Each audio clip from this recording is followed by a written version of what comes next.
Donc bonjour à tous, ceux qui sont là et qu'on a déjà salué, et bonjour à ceux qui nous verront en replay pour cet épisode 14 déjà la saison 4 des Learning Happy Hour. C'est un petit zapping qui s'est un tout petit peu décalé, mais on a maintenant fixé le programme jusqu'à la fin de l'année, la fin de la saison, et vous l'avez sur chaque élément qui vous permet d'anticiper vos inscriptions. Vous êtes tous habitués à la manipulation, à savoir ce que c'est aujourd'hui et qui sont les coupables de ce petit zapping.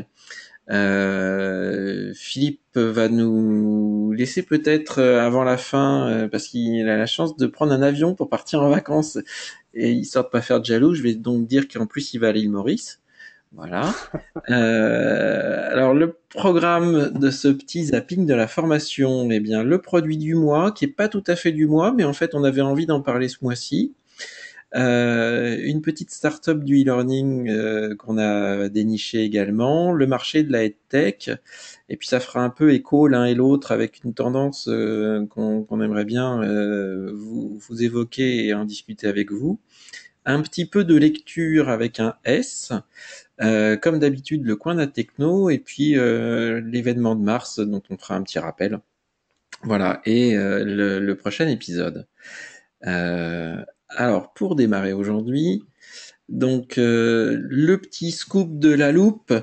Vous avez dû voir l'annonce de Klaxoon qui, au salon US, a fait la présentation de sa loupe. En fait, c'est un produit qui s'adresse plus aux réunions d'entreprise qu'aux activités de formation.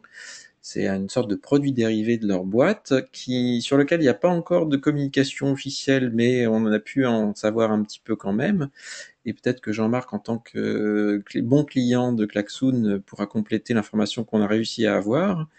Donc c'est un produit qui se branche directement sur une téloche ou sur un vidéoprojecteur, avec bien évidemment, comme dans la logique même de Klaxoon et de la boîte, avec des interactions prêtes à l'emploi à utiliser en Wi-Fi avec les téléphones mobiles des participants. Mais l'activité principale de cette boîte est effectivement de dynamiser et de gamifier un peu les réunions de travail. Ce qui est intéressant, c'est de voir que la formation est en train de déborder un peu de son périmètre et de son terrain de jeu.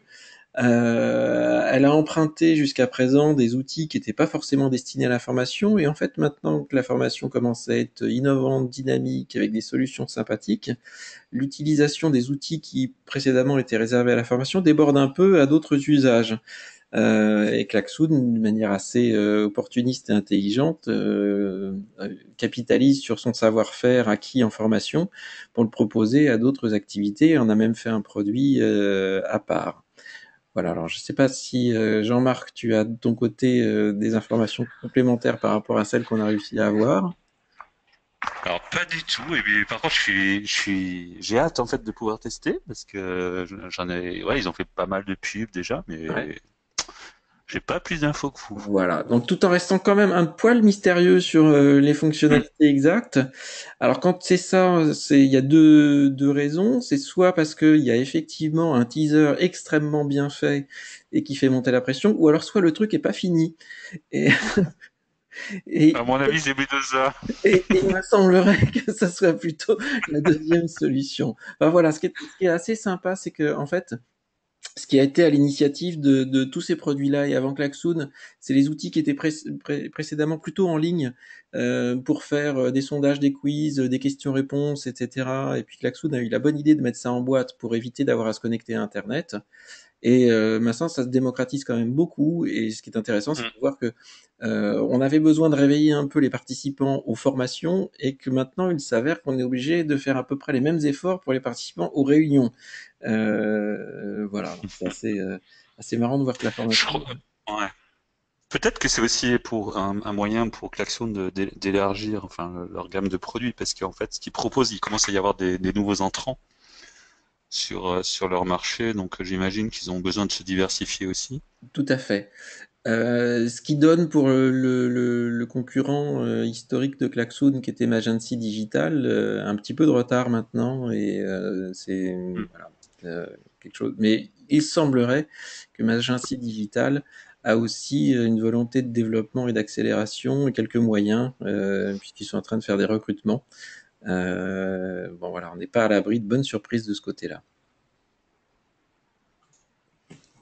Alors la start-up du mois, on vous avait déjà évoqué le nom de cette société, SkillUp. Puis j'en profiterai pour vous expliquer pourquoi est-ce qu'elle s'appelle .co et pas .com. Ça fera un petit élément de culture générale sur ce point de détail. Euh, Patrick nous dit d'aller voir la petite startup qui s'appelle Bicast. Et on ira voir, Patrick, merci, ce qu'il en est pour sa société. Alors sur SkillUp, en fait, c'est une société qui a été créée par des gens qui ne sont pas à leur première startup créée, donc qui ont une petite expérience de ce genre d'activité et qui sont intéressés à la formation en se disant que, comme tout le monde, c'était une grosse part, un gros marché avec beaucoup de sous derrière, et notamment le marché de l'inter, et que il manquait un catalogue généraliste de toutes les offres de formation inter qui permettait à la fois d'avoir une vue transverse sur toutes les offres des organismes, mais aussi ce qui fait le succès des comparateurs de prix ou des centrales de réservation des vols, des hôtels, etc. Les avis clients et en s'appuyant sur ce qu'ils ont pu collecter auprès de tous les organismes de formation, puisque chaque formation fait l'objet d'une évaluation avec une note qualité. Donc les données historiques étaient déjà là, et ils ont fait la synthèse d'un grand nombre de catalogues avec des thématiques transverses et communes, alors que chacun a habituellement dans ses références, de ses référentiels de catalogue, des appellations différentes pour les mêmes catégories ou les mêmes rubriques. Donc ils ont fait un gros travail d'harmonisation à ce niveau-là, puis d'intégration de catalogues. Alors à leur tableau de chasse, ils ont quand même pas mal de sociétés intéressantes. Vous avez la liste derrière, comme Mundi, l'AMI, la revue fiduciaire, Orsis, etc. Et pour avoir été à leur côté au début, pas mal d'organismes de formation étaient assez réticents, puis il semblerait finalement que la mayonnaise commence à prendre, d'autant plus qu'ils ont maintenant des moyens de se développer avec une levée de fonds qui est pas monstrueuse, mais 500 000 euros, ça commence à faire quand même pas mal d'argent. Voilà, ils ont donc un catalogue de 20 000 formations comparables et évaluées. Et l'intérêt de ça, c'est que ce n'est pas une simple mise en relation entre des gens qui cherchent une formation et les organismes de formation, mais ils s'occupent de faire un accompagnement dans tous les dossiers et les démarches, et ils transmettent à l'organisme quelque chose qui est prêt, totalement prêt à être inscrit. Donc voilà, c'est une initiative intéressante, et je trouve que là où d'autres ont échoué, je pense que eux ont de bonnes chances de réussir sur l'intermédiation et la globalisation des offres des organismes de formation. Donc à suivre, parce que on devrait, avec cette levée de fonds, en entendre parler assez vite, puisque dans leur plan de Mm. développement, il y a un plan de communication assez élevé. Oui, Mm. sachant que c'est la première fois effectivement qu'un intermédiaire semble avoir réussi à convaincre, on va dire, des organismes de formation de renom pour mettre à disposition leur catalogue.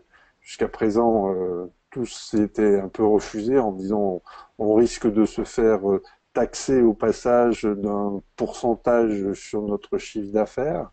Et donc les grands étaient toujours réticents, mais là vous voyez les noms qui s'affichent, c'est quand même des noms assez prestigieux dans le domaine de la formation, même si on n'a pas encore des Demos, des CSP ou des Ségos, mais il y a quand même du lourd déjà de disponible.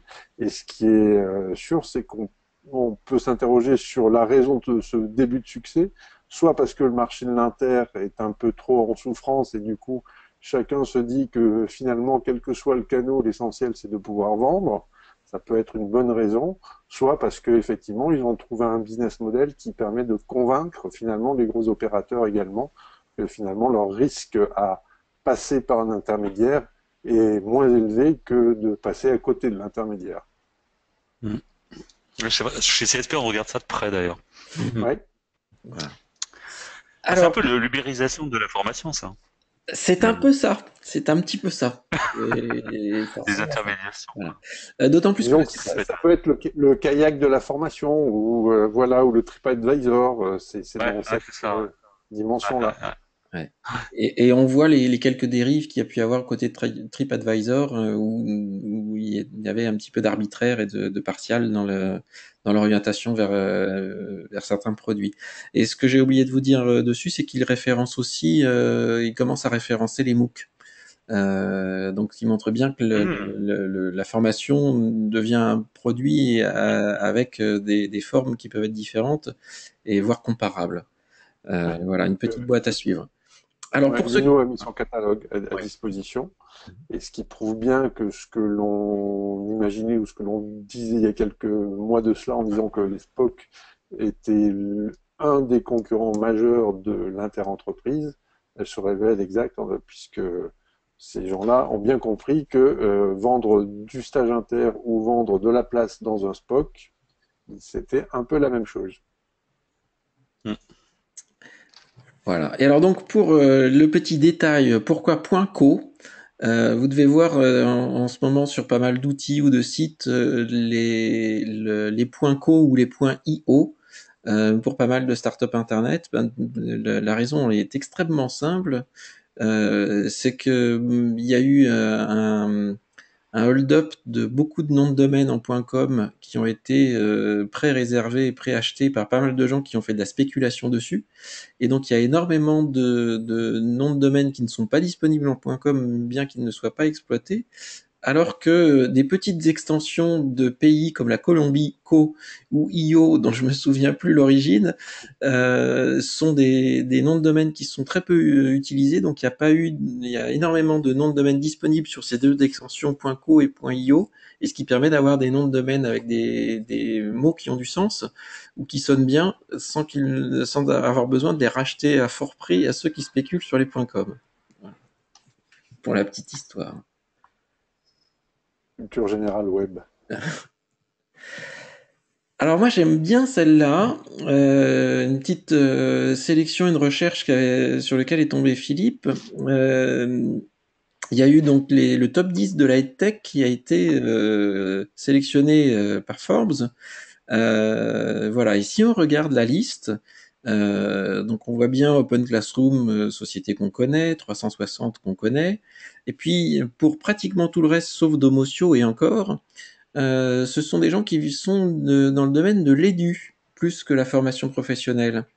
Et donc c'est un, un tournant assez intéressant à regarder, c'est que jusqu'à présent, on pensait que seul le domaine de la formation professionnelle avait des moyens importants, le marché était gros, le marché était financé, le marché était solide, et donc qu'il était intéressant d'investir ou de créer des entreprises de formation plutôt à destination de la formation professionnelle. Et nous-mêmes, c'est un point de vue qu'on a exposé et relayé en disant que quand on voulait se lancer dans des outils ou des offres de formation ou des produits, le marché de la formation professionnelle était celui vers lequel il fallait se tourner en premier parce que c'était celui qui était plutôt solvable. Et en fait, on se rend compte que là, dans la tech, en fait, il y a beaucoup d'entreprises, là je pense que c'est même la majorité sur les 10, qui sont dans le domaine de l'édu. Hein, vous avez School, Cartable, le livre scolaire, voilà, Absco. Alors c'est de très bonnes boîtes, souvent avec des très bons produits, mais voilà, le marché de l'édu est en train de prendre, je dirais pas de l'avance, mais de marquer Hmm. son territoire dans le domaine de la tech. Et c'est voilà, c'est quelque chose qui est à surveiller. On le sait tous depuis le début qu'en fait on fait le même métier, c'est juste l'âge de la cible qui est un peu différente et le vocabulaire qu'on utilise, mais que grosso modo les principes, les problématiques et les solutions sont identiques. Et là, on se rend compte qu'il y a donc vraiment une ressemblance forte et voire une petite dominante là sur ce classement. Oui, puis je trouve qu'il y a des choses qui peuvent inspirer aussi le monde de la formation professionnelle. Il y a quelques applications, je pense, qui seraient dont on pourrait faire le transfert, en tout cas dans le monde de la formation inter-entreprise. Et, et je pense notamment au dernier qui est assez drôle, c'est New School. C'est une jeune fille qui a créé cette boîte-là sur l'idée de faire un porte-clés connecté pour tous les élèves. Et en gros, ce porte-clés connecté, eh bien, il est connecté à l'appli que possède le prof dans la salle et ça lui permet de gérer tout ce qui est présence des élèves. Et donc, ça repère qui est là, qui n'est pas là, et en fait, ça lui permet d'éviter de faire l'appel. Donc, en gros, de passer du temps à signer la feuille de temps, la feuille de présence. Et bien entendu, en matière de sécurité, ça avertit les parents de l'absence éventuelle des enfants Ah, lors, c'est bien ça. lors du stage, enfin de la formation. Et alors, ce qui est assez extraordinaire, c'est que la jeune femme qui a créé ça, elle a créé ça à l'âge de 16 ans. Oh là Et là. voilà, donc Quel je traître. vous incite à aller, à aller voir son site, c'est vachement bien fait. Et c'est voilà. Et donc là, je pense qu'en regardant toutes ces petites applications qui sont liées au monde scolaire, je pense qu'il y a des transferts intéressants dans le monde de la formation professionnelle à effectuer. C'est pour ça que je trouvais ça assez intéressant de vous partager cette info-là. Et- J'avais une petite question. ouais, Je vois qu'il y a la société Domoskio. oui. J'en ai entendu parler récemment, je ne connaissais pas du tout, j'avoue. Apparemment, ils font de l'adaptative learning. Vous en avez entendu parler? Est-ce qu'il y a il y a des applications concrètes qui peuvent être intéressantes en formation professionnelle? Oui, tout à fait. C'est en fait Domotio est sur le créneau de l'adaptive learning et l'utilisation du big data, etc. Mhm. Ils ont animé l'atelier justement sur l'adaptive learning en décembre à l'Ordinove et ils ont tout Ah, à d'accord. fait des solutions opérationnelles et concrètes avec des grands comptes, voilà, pour faire de l'adaptive learning. Ils ont des outils, ils ont des réalisations. Tu peux les contacter si c'est quelque chose qui Ouais. t'intéresse parce Ouais. que voilà, ils sont sur le même créneau que l'ancrage mémoriel, etc. Ah Sur oui. Who knows, etc. quoi. Who knows, etc. Voilà. Et, D'accord. et ils font une opération de com en ce moment assez importante. Voilà. Il faut malgré tout être assez circonspect avec l'adaptive learning. Les principes sont Mm. incontestables et voilà, dans la réalité, ça peut assez vite tourner à une petite ritournelle de répétition pas Ouais. très intelligente, mais la promesse est intéressante. Ça ne peut que Mm. s'améliorer. Ouais, d'accord. Ok, c'est ce que je pensais. Et Avec ça, l'atelier, avec... il a été filmé, l'atelier, ou non? Non, Non, Il n'y a non, pas de non. vidéo? c'est les D'accord, pitchs qui ok. étaient filmés, mais tu as le support qui est disponible sur la page de restitution de Learninov. Ah, super, très Si bien, merci. si tu l'as perdu, je pourrais te la renvoyer. Ok, merci. Voilà. Et donc pour terminer ça, il n'est pas dans ce marché-là, hein, dans le 10, les 10 cités dans la EdTech par Forbes, mais pour donner ce virage un peu côté formation professionnelle qui attirait pratiquement tout le monde et très peu pour l'édu. On vous avait déjà parlé, vous connaissez maintenant Gutenberg Technologies, qui est une belle techno, un bel outil de production de contenu multi-support, multi-cible, etc. Et aussi quelques algorithmes intégrés de début d'adaptive learning. Eux, ils ont fait aussi ce choix-là de se tourner principalement vers l'édu plutôt que le marché d'entreprise, qui effectivement est solvable, mais qui est long et compliqué à traiter alors que le marché édu est un peu plus homogène. Voilà, donc ils ont fait le choix de délaisser le marché de la formation professionnelle pour se tourner principalement vers le marché de l'édu.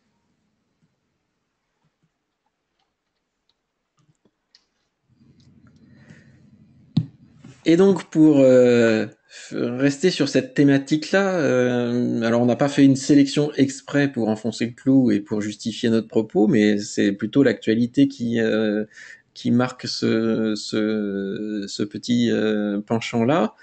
Il y a eu une belle levée de fonds de Magic Makers, donc qui est une initiative qui a pour vocation à apprendre aux enfants à coder. Donc c'est dans la grande logique de si on veut être bon consommateur et bien créatif dans le domaine du digital et du numérique, la meilleure façon c'est de savoir le faire et donc d'apprendre à comment fonctionnent les outils, les logiciels en apprenant les rudiments du codage, non pas pour que tout le monde devienne informaticien, mais pour être à l'aise avec les outils en les connaissant mieux. Et donc cette société Magic Makers fait des ateliers sous différentes formes pour que les enfants apprennent à apprendre à coder. Donc ils se déplacent ou des choses en ligne, etc. Ils sont implantés dans plusieurs villes, un peu région parisienne et Bordeaux, mais ça va avec cette levée de fonds, leur objectif est de s'étendre et d'avoir donc plus de correspondants et plus d'ateliers à proposer et de former de plus en plus d'enfants. Donc c'est assez intéressant, c'est de rapporter le montant de la levée de fonds au pourcentage du capital et d'en déduire la valorisation actuelle de l'entreprise.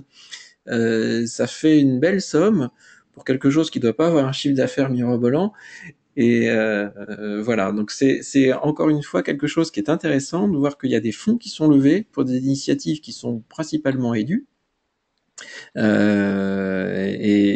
voilà, alors il faut se réveiller un peu dans le monde de la formation professionnelle pour faire des choses qui intéressent à ce point. Voilà, en tout cas, il montre bien que il y a des levées de fonds qui sont possibles sur des bonnes initiatives. Et peut-être que le marché de la formation professionnelle devrait se dire que c'est aussi quelque chose vers lequel il faut se tourner, et pas forcément que les startups, mais aussi les gros acteurs. Il y a des levées de fonds possibles parce que ça sera peut-être l'occasion de le faire avant que tous les fonds soient épuisés sur le marché de la tech. Et ce qui est intéressant aussi, c'est d'aller voir sur leur site les ateliers qu'ils proposent, les thématiques et la façon dont ils les traitent. Parce que au-delà de l'aspect de la cible, c'est aussi les méthodes pédagogiques qu'ils utilisent, qui sont hyper participatives bien sûr, et très ludiques bien sûr pour intéresser les enfants. Et vous verrez aussi là, dans la présentation des thèmes, c'est assez accrocheur, voilà, c'est plaisant, et je pense que, y compris pour les stages de la formation professionnelle, il y a de quoi s'en inspirer.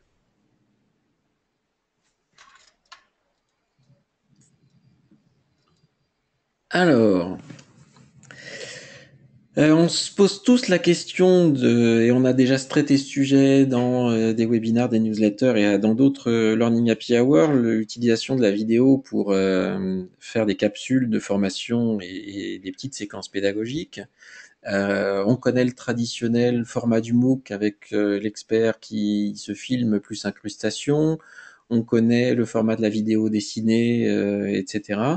Et après, quand on commence à vouloir rentrer dans une logique industrielle de production de vidéos, on est assez vite confronté aux outils et aux moyens à mettre en œuvre qui sont proportionnels au nombre de vidéos à faire et surtout donc ce côté industrialisation, d'homogénéisation des formats, etc. C'est une problématique technique qui a été réglée pour d'autres outils, production de modules e-learning, etc., avec des templates. Mais la notion d'outils avec template pour produire des vidéos n'existait pas trop, sauf avec l'arrivée de Pitchy, qui est pas forcément une start-up et un nouvel entrant, mais qui commence à professionnaliser pas mal son outil et qui devient très intéressant. Donc, vous sélectionnez un choix de template, déjà un type de vidéo, le style graphique, le template, 3 séquences, 4 séquences, vidéo dessinée, pas vidéo dessinée, motion design, pas motion design, etc. Puis en plus, une fois que c'est fait, on remplit les trous, insérez votre titre ici, mettez votre texte là, mettez votre bouton ici, un peu comme dans les gabarits PowerPoint. Puis on appuie sur le bouton, on attend quelques minutes et on a la vidéo qui est complètement montée. Et puis on peut bien évidemment la modifier, la refaire, l'ajuster, etc. Et ensuite on a la vidéo qui est totalement montée avec tous les effets sympathiques. On a choisi les effets sonores, les effets visuels, etc. On a un vrai outil qui est quasi industriel pour produire des vidéos. Voilà. Ce qui est intéressant, c'est que c'est un outil qui est en évolution, qui était tourné au début plutôt vers la production de petits clips de promo ou de présentation. Et là, ils sont en train de faire une adaptation pour Bayard et donc en faire ensuite une version corporate grand compte qui permettra donc de définir ces formats, ces templates, et puis de mettre n'importe qui comme devant un PowerPoint pour avec un modèle, mettez le titre, mettez le texte, mettez les images, pour produire des vidéos vraiment d'excellente qualité. Il n'y a pas de version gratuite, sauf pour prévisualiser sa vidéo, mais à partir du moment où on veut la diffuser, il faut commencer à payer un petit peu. Mais je vous invite quand même à aller jeter un petit coup d'œil, parce qu'on peut utiliser l'outil pour se rendre compte de ce que ça donne. Et c'est de notre côté un tarif qui est extrêmement concurrentiel au regard de la qualité que ça produit. C'est surtout un outil qui semble très prometteur pour des versions corporate et production de masse. Et on sait aujourd'hui que la vidéo est un des moyens de rendre attractif et diffusable des modules de formation. Voilà, on a parlé beaucoup de son intérêt, beaucoup d'exemples. On a la dernière fois eu Vidéotelling qui nous expliquait qu'ils sont armés pour faire des vidéos sur mesure à bas prix. Quand on est dans une logique industrielle, on est souvent confronté au problème. Et là, on a trouvé le PowerPoint de la vidéo, quoi. Et je crois que Patrick est en égo de son côté pour Demos à faire des choses avec Pitchy, n'est-ce pas, Patrick? Qui ne nous parlera pas parce qu'il fait son ménage. Et c'est pas un peu concurrentiel avec le studio, là, comment ça s'appelle, le MOOC RapidMook Studio, Ouais, c'est ça. ce que fait Fait euh, démo, c'est ça. Videocast, etc. Oui, c'est ça. Ouais, c'est ça. Alors là, il n'y a pas de prise de vue caméra, hein, c'est que de la vidéo numérique animée, illustrée, etc. Même si on peut y insérer des photos ou autre, mais c'est pas un atelier de prise de vue de speaker. Ah oui. C'est complémentaire alors en C'est fait. complémentaire. Oui. Hmm. En tout cas, ce qui est très intéressant, c'est le côté template et formatage.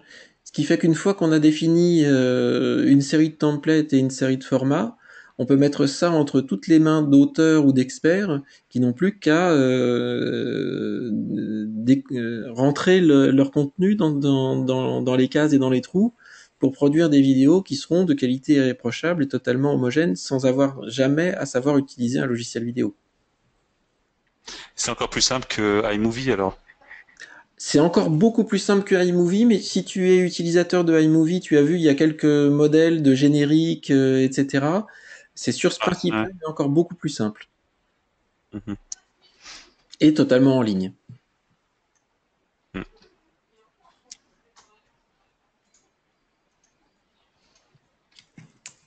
Alors, un peu de lecture, dont on suppose un peu l'origine de l'inspiration de ce livre blanc.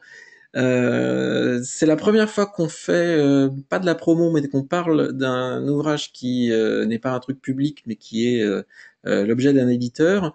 Et assez souvent, sauf pour les nôtres, on ne trouve pas dans les livres blancs autre chose qu'un remaquillage d'une offre commerciale. Et là, on se permet de vous parler de ce livre blanc parce que c'est pas du tout le cas.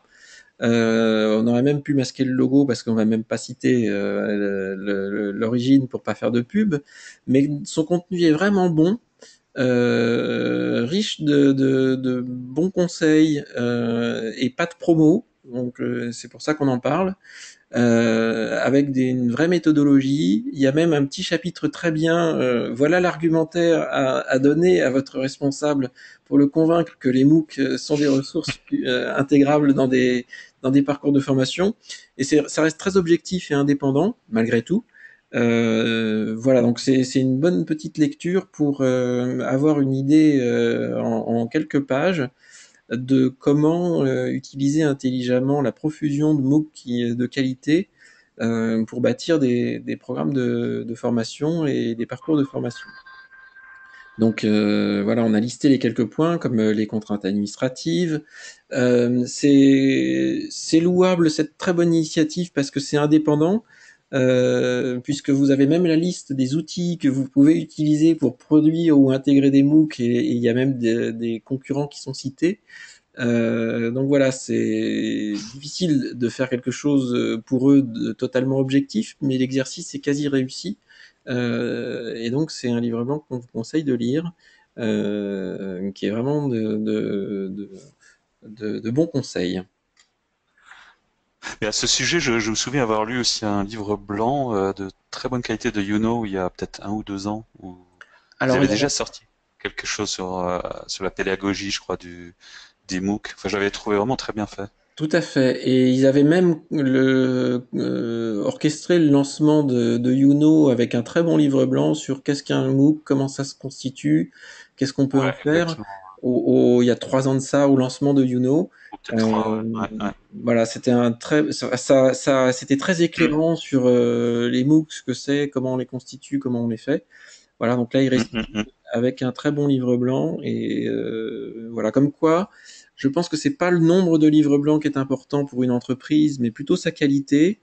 Et moi, on les lit pratiquement tous ceux qui sortent. On vous en a pour l'instant jamais proposé, donc voilà, si on propose celui-là, Ah, c'est Je suis qu'il un peu est vexé. vraiment Un utile. peu vexé. On en fait des très bons. Bon, je vais pas faire de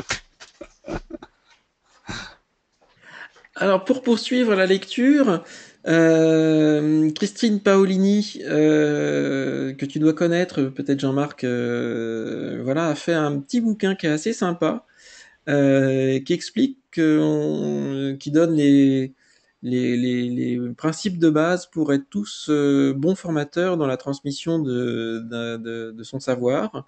Elle mêle des disciplines différentes pour orienter son propos, donc sur l'exposé avec les approches théâtrales, les principes des neurosciences pour comprendre comment articuler une transmission de savoir et faire en sorte que ça soit efficace. Voilà un petit panorama de quelques méthodes pédagogiques et techniques pour ceux qui aiment faire la différence entre méthode et technique. Et voilà, donc c'est un ouvrage qui est sorti en tout début d'année, qui est en plus pas cher, et qui est pour en plus pas un coup d'essai puisque c'est une remise à jour pour la troisième fois de cet ouvrage. Voilà, donc un petit de chevet qui ne va pas avoir de grandes révélations pour tous ceux qui s'intéressent et qui ont déjà lu d'autres ouvrages, mais qui apporte un éclairage complémentaire par les disciplines différentes qui sont mêlées et qui sont combinées pour avoir des conseils dans ce domaine-là. Je ne sais pas si tu avais vu passer ce livre, Jean-Marc. Non. Bah non. Comme quoi, tu vois, j'ai bien fait de venir. J'étais presque en train de cliquer sur Amazon pour le commander, là. Bon, on a fini dans 5 minutes, alors tu vas pouvoir te jeter dessus après. Voilà.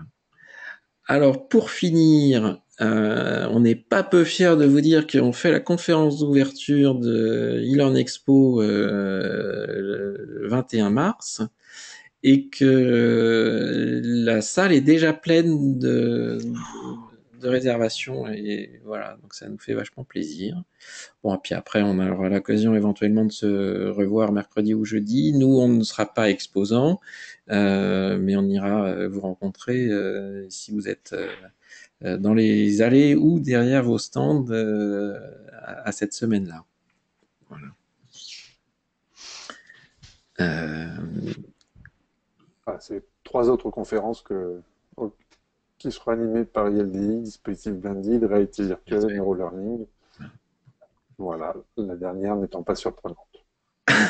Non. Et ben voilà, Donc notre petite demi-heure est terminée pour ce zapping que comme d'habitude vous recevrez par email ou disponible sur l'app. Alors c'est marrant parce qu'en fait on a plus de visionnage des Learning Happy Hour en replay que de nombre d'abonnés. Mais ça nous pose pas de problème, on est partageurs. Voilà, donc le prochain épisode c'est mardi prochain. Non, en Non, 15. en 15 jours, voilà. 15e épisode. Caroline Mojonet était venue faire une intervention où elle avait décortiqué un précédent sujet de manière plutôt intelligente. Et là, comme elle est spécialisée dans les universités d'entreprise, on lui a demandé d'y mettre fin. Euh, de nous expliquer en quoi les universités d'entreprise pouvaient peut-être être arrivées à la fin d'un cycle.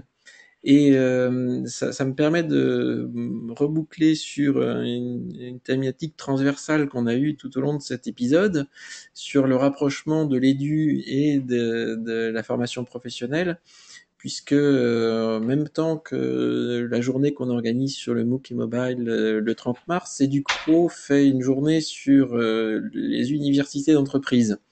Et donc, c'est les gens de l'Édu qui ont parlé des universités d'entreprise. Donc voilà, cet épisode risque d'être intéressant parce que au-delà de parler de la fin des universités, ça nous permettra de bien voir leur utilité, à quoi ça sert et ce qu'on peut en attendre comme évolution dans l'avenir. Voilà. Puis Caroline Mojonet connaît très bien ce sujet-là, donc elle nous en parlera avec plaisir. Voilà, je ne sais pas si vous aviez des remarques sur ce qu'on vous a évoqué aujourd'hui. Sinon, on a été ravis d'être avec vous encore, à la fois les présents et avec ceux de tout à l'heure et de demain et d'après-demain. Et puis, donc Philippe va pouvoir partir tranquillement en vacances. Je vais changer de verre, je vais passer au rhum. Ouais. Bonnes vacances alors. Merci beaucoup. Bon courage à tous ceux qui bossent alors. Voilà, merci. Merci. Puis à bientôt, peut-être au salon alors. Exactement. Nous, en CSP, on sera exposés en tout cas. D'accord, ben, je passerai vous voir alors. On a même une petite surprise, c'est le mercredi. On a un invité spécial, Ah, mais je n'en dirai pas plus parce que c'est quelque chose de très très très très spécial que vous verrez peut-être dans les allées. ah d'accord. Justement. Ok, il y a Fillon Je qui peux vous en passe. dire.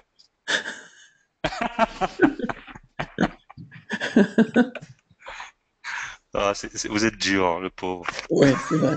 Bon, on va pas rentrer dans ce débat parce que sinon on est parti pour une demi-heure. Ok. Ouais, bah, bonne soirée alors et à bintôt. Merci, Bonne à soirée à bientôt. tous. Bonne Merci de votre soirée. Au revoir. fidélité. À bientôt.